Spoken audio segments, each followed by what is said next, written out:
"What you need, Henry," the Fat Controller told him, "is an overhaul."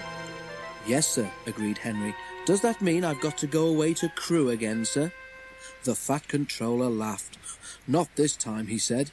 "You won't believe this, Henry, but nowadays the people at Crewe couldn't do the work you need." Henry stared, and the Fat Controller laughed again. "Don't worry," he said. "We can do everything at my works.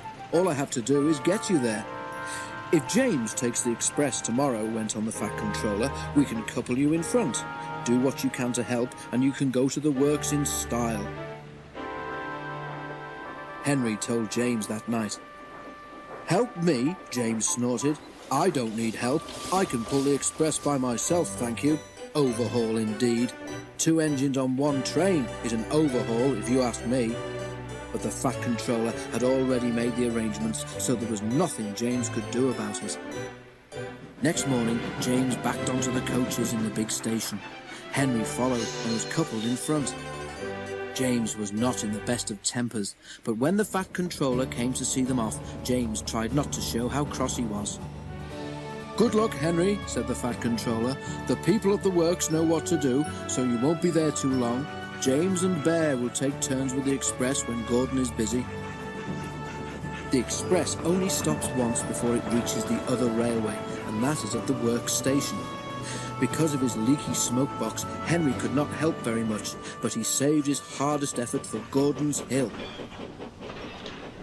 The 2 engines raced up it faster than they'd ever done.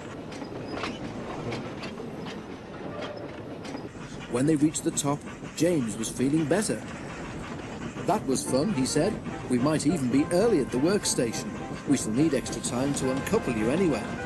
James spoke too soon. They had just crossed the viaduct when Henry felt something wrong with one of his wheels. "Something's wobbling," he told his driver. Just then they both heard a cracking noise.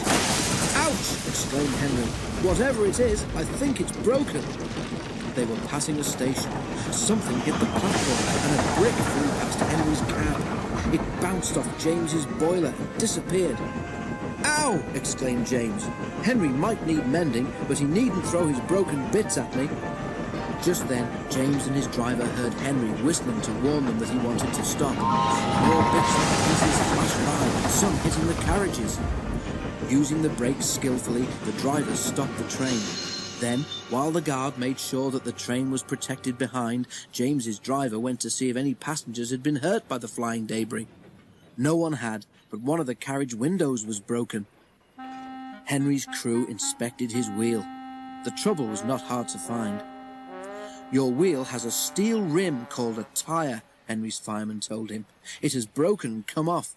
It's a miracle it didn't do more damage." James pushed Henry into a siding and went back to the train. "An overhaul, is it?" grinned James as he passed. "It sounds as if you need retiring, you poor old thing." He guffawed loudly at his own wit and puffed away. Henry smiled to himself. "I don't know about retiring," he chuckled. "I certainly feel tired."